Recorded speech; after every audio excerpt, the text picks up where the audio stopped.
আজ তোমাদের একটু বাচ্য নিয়ে কথা বলি। হ্যাঁ, বাচ্য নিয়ে তোমাদের অনেক রকমের সমস্যা থাকে। একদম সহজ করে বলে দিচ্ছি, যেটা প্রয়োগ করলে তোমাদের পক্ষে অনেক সহজ হবে। বাচ্য মূলত 3 প্রকার: কর্তৃবাচ্য, কর্মবাচ্য আর ভাববাচ্য। কর্তৃবাচ্যে কি? কর্তা সোজাসুজি কাজ করে। রাম বনে ফুল পাড়ে, কল্লোল বই পড়ে, মা রান্না করেন। দেখো, কর্তা কাজটা সোজাসুজি করছে। আর কর্মবাচ্য চেনার উপায় এবং কর্মবাচ্যের রূপান্তরের উপায় যদি ধরো, তাহলে সেক্ষেত্রে দ্বারা, দিয়া, কর্তৃক। দ্বারা বানান তয়বয়াকার রয়াকার, দিয়া আর কর্তৃক ক, তয়ের ওপরে রেফ, তলায় রি, ক। এই 3টে শব্দ ব্যবহার করে তোমাদেরকে কর্মবাচ্য করতে হবে। আর ভাববাচ্য বড় মজার, জানো। ভাববাচ্য যদি তুমি সংজ্ঞা দিয়ে বোঝো, বুঝতে পারবে না, অসুবিধা হবে। কারণ তোমাদের ভাববাচ্য কাকে বলে এই রকমভাবে প্রশ্ন হয়তো আসবে না। হয়তো কেন বলছি, আসবে না। তোমাদের ভাববাচ্য চিনে বা কর্মবাচ্য থেকে ভাববাচ্য, কর্তৃবাচ্য থেকে ভাববাচ্য, এই রূপান্তরগুলো আসবে। এবার ভাববাচ্য বিষয়টা কীরকম দেখবে। অনেক সময় আমরা উদ্দিষ্ট ব্যক্তি, যাকে উদ্দেশ্য করে বলছি, তাকে সোজাসুজি বললাম না, পরোক্ষে বললাম। সেটাই হচ্ছে ভাববাচ্যের ইঙ্গিত। খাবারটা খেয়ে নেওয়া হোক, কোথা থেকে আসা হয়েছে, এদিকে এলে ভালো হয়। আরও সহজ করে বলছি, একটু মজা করে বলছি, দেখবে একটু ওই মায়ের সঙ্গে, বিশেষ করে মায়েদের সঙ্গেই তো একটু তোমাদের একটু ঝগড়াঝাটি হয় লেখাপড়া টেখাপড়া নিয়ে। মায়েরা যেভাবে তোমাদেরকে বলেন, অনেক সময় সেই কাজগুলো তোমরা করো না। তো তখন দেখবে মা রেগে বলছেন, খাবারটা খেয়ে নেওয়া হোক, আজ কি পড়তে যাওয়া হবে। এই যে বিষয়গুলো, এটাই হচ্ছে ভাববাচ্য। তাহলে কি বললাম? কর্তৃবাচ্যে কর্তা সোজাসুজি কাজ করে। কর্মবাচ্যে কর্তাকে রাখলাম, তার পাশে নয় দ্বারা, নয় দিয়া, নয় কর্তৃক বসালাম।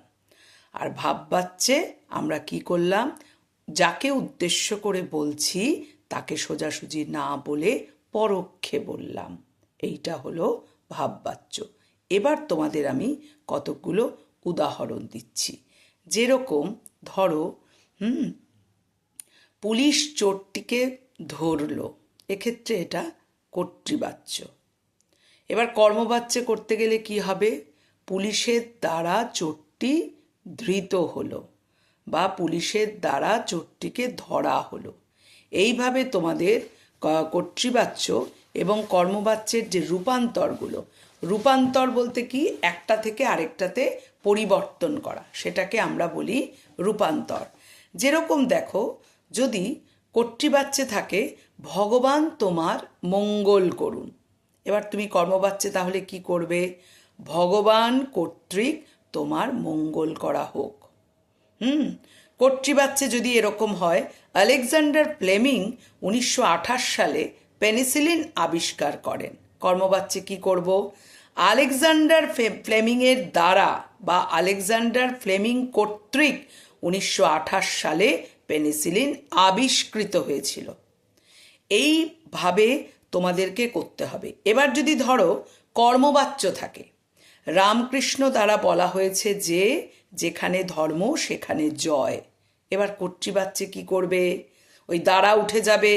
রামকৃষ্ণ বলেছেন যেখানে ধর্ম সেখানে জয়।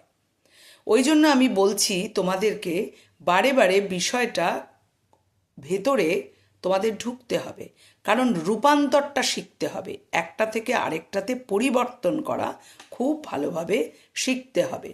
এবার একটু ভাববাচ্যের উদাহরণ দিয়ে দিই। কর্তৃবাচ্যে যদি থাকে, ধরো দার্জিলিং যাবে না, এইবার ভাববাচ্যে করতে গেলে হবে দার্জিলিং যাওয়া হবে না। তারপরে যেমন দেখো, কর্তৃবাচ্যে যদি থাকে গাড়ি খারাপের জন্য যেতে পারল না, সেটাকে এবার ভাববাচ্যে করলে কি হবে?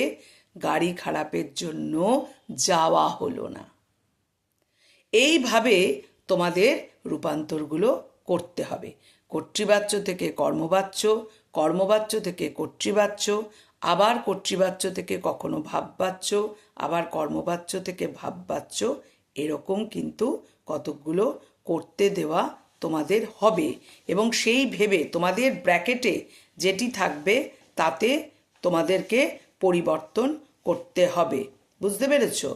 যেমন এমন পাত্র কোনো মতে হাতছাড়া করা যায় না। এক্ষেত্রে যদি এটাকে কর্তৃবাচ্যে করতে বলে, এমন পাত্র কোনো মতে হাতছাড়া করতে পারলাম না।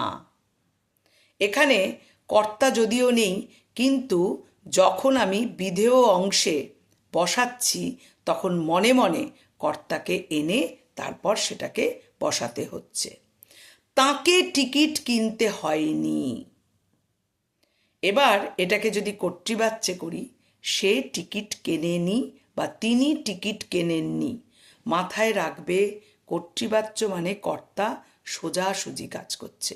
কর্মবাচ্য মানে আগে কর্তাকে নিয়ে এসো, তার পাশে দ্বারা বসাও বা দিয়া বসাও বা কর্তৃক বসাও, বসিয়ে বাকিটা বসিয়ে দাও।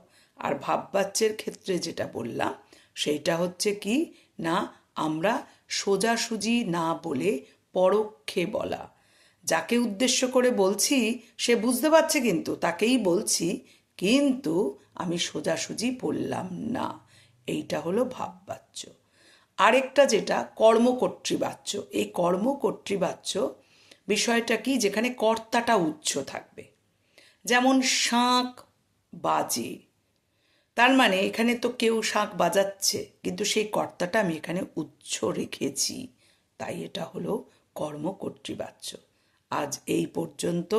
ভালোভাবে পড়ো, এই ছোট্ট ছোট্ট জিনিসগুলোকে একটু মাথায় রাখো, দেখবে বিষয়টা অনেক সহজ হয়ে যাবে। আর শেষে আরও বলি, 1 নম্বরের জন্য এইটুকু কৌশল অবলম্বন করো, দেখো তোমাদের ভালো হবে।